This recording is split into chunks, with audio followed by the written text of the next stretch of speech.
Assalamualaikum, waalaikumsalam warahmatullahi wabarakatuh. Saya belakangan ini malu dengan diri saya sendiri dan Allah, karena orang-orang yang mengkategorikan saya sebagai orang soleh. Primus berarti, pria muka soleh. Padahal di balik itu saya sekarang terjerumus kembali ke dalam salah satu dosa besar. Saya takut menjadi orang yang dikatakan munafik dan kedok belaka di hadapan Allah. Saya tidak ngerti kenapa saya terjerumus kembali setelah sekian lama, padahal tingkat keimanan amalan meningkat. Ustadz mohon untuk memberikan arahan, untuk memberikan cara kepada saya untuk taubatan nasuha, dan mohon juga Ustadz untuk berkenan mendoakan saya sehingga tidak terjerumus. Mengapa? Why? Kenapa kembali terjerumus? Maka kalau ada orang tobat, setelah tobat dia kembali ke masa lalu, yang perlu ditelusuri adalah mengapa dia kembali. Akar masalah penyakitnya apa? Saya kembali ke pekerjaan yang lama itu Pak Ustadz karena masalah ekonomi. Oh, berarti Anda terjebak riba. Sebelum tobat riba, setelah tobat kembali ke riba. Berarti ekonominya mesti diperbaiki. Lepaskan dirimu dari riba. Berarti ekonomi. Apa sebabnya?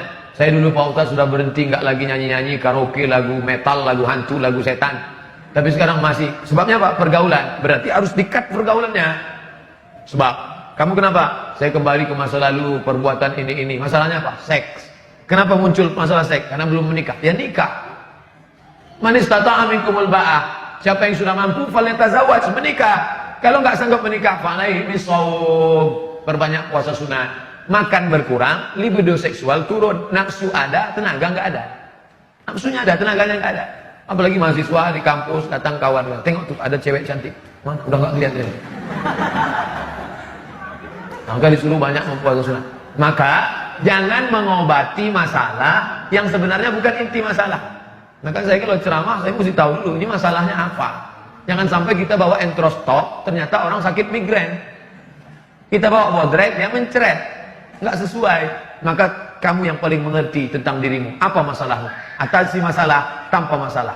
Nggak ada ya syariah. Kenali diri. Halakamru'un lam ya'rif qadrahu. Orang yang paling celaka adalah orang yang tidak mengerti dirinya. Kamu masalah sekarang. Iya. Masalah kamu apa? Disitulah letak masalahnya Pak Ustaz. Saya tak mengerti apa masalah saya. Ini paling masalah. Bagaimana hukum menikahi wanita yang sudah tidak perawan lagi? Padahal lelaki itu belum pernah melakukan serupa kepada wanita. Apakah boleh menikahinya? Nama kitabnya Fikih Sunnah. Nama penulisnya Sayyid Sabiq. Sayyid Sabiq mengutip dari kitab Majmu' Fatawa Ibnu Taimiyah. Bunyi teksnya begini. Inishtarata bikran fabanat thayban falahul fasqu. Ini perempuan, nggak tahu entah gadis entah tidak, gaya-gayanya kayak gadis. Lalu ini ada seorang lelaki, dia ingin perempuan yang gadis. Adinda, sebelum aku menikahimu, tak ingin terjadi penyesalan di akhir masa. Apakah engkau menjaga kehormatanmu selama ini? Lalu si ini percaya, karena dia lihat tanda-tandanya seperti menjaga. Dia untuk menjurus langsung, dia tidak ingin menyakiti hati si perempuan.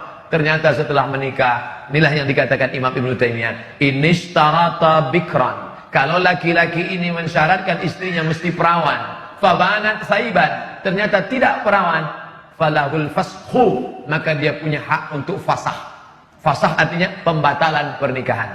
Ternyata perempuan itu mengaku di malam itu atau bla bla bla, maka dia mesti datang ke wali perempuan itu, Pak, ternyata begini-begini keadaannya. Maka sesuai pendapat Ibnu Taimiyah dalam kitab Majmu' Fatawa yang dinukil oleh Sayyid Sabiq dalam kitab Fikih Sunnah. Kalau nggak ingat, pokoknya begitu aja lah.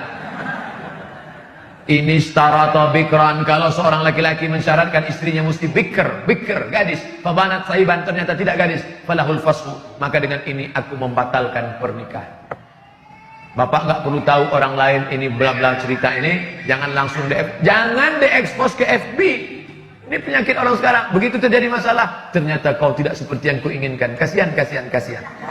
Bagi yang suka tolong like and share. Bukan begitu cara menyelesaikan masalah. Selesaikan menurut tuntunan syar'i agama Islam. Tapi ternyata tidak semua laki-laki begitu. Banyak laki-laki yang siap. Kamu gimana? Walaupun tidak perawan, aku tetap menerima dia Pak Ustaz. Apalah arti sebuah keperawanan? Jadi jangan samakan semua laki-laki. Yang penting dari awal itu jangan ada dusta di antara kita. Jazakallah Ustaz, semoga Allah ridho kepada Ustaz mendapat lindungan. Amin ya rabbal alamin. Tapi, ini berlaku bagi yang awal-awal. Jangan setelah anak 2 baru. Setelah anak lahir 2 baru dia bilang, ternyata aku dulu tidak bisa menerimamu, jadi ku lepas engkau sekarang. Jadi yang 2 ini gimana? Baik.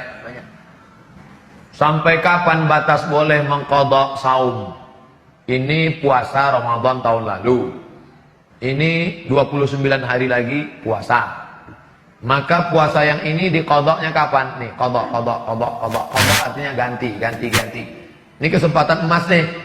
Puasa, ganti puasa sekarang. Siapa yang mengganti puasa di bulan Sya'ban, hari Senin automatically dapat 3. Puasa qadha lunas 1 hari, puasa rajab sunat Sya'ban dapat, puasa hari Senin dapat. Niatnya satu aja.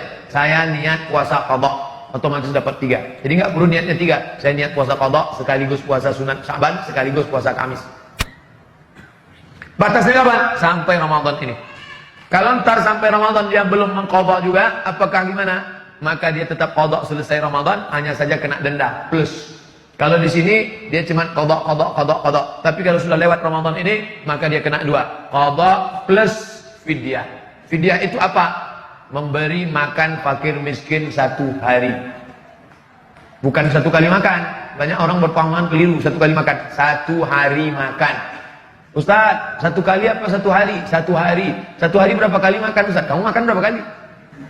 Kalau kamu makan sehari, kasih sehari. Kalau makan sekali, kasih sekali. Makan berapa kali? Saya makannya Ustaz, nggak pernah saya hitung. Dikit-dikit makan, dikit-dikit makan. Paling tidak 3 kali. Makan pagi, makan siang, makan malam.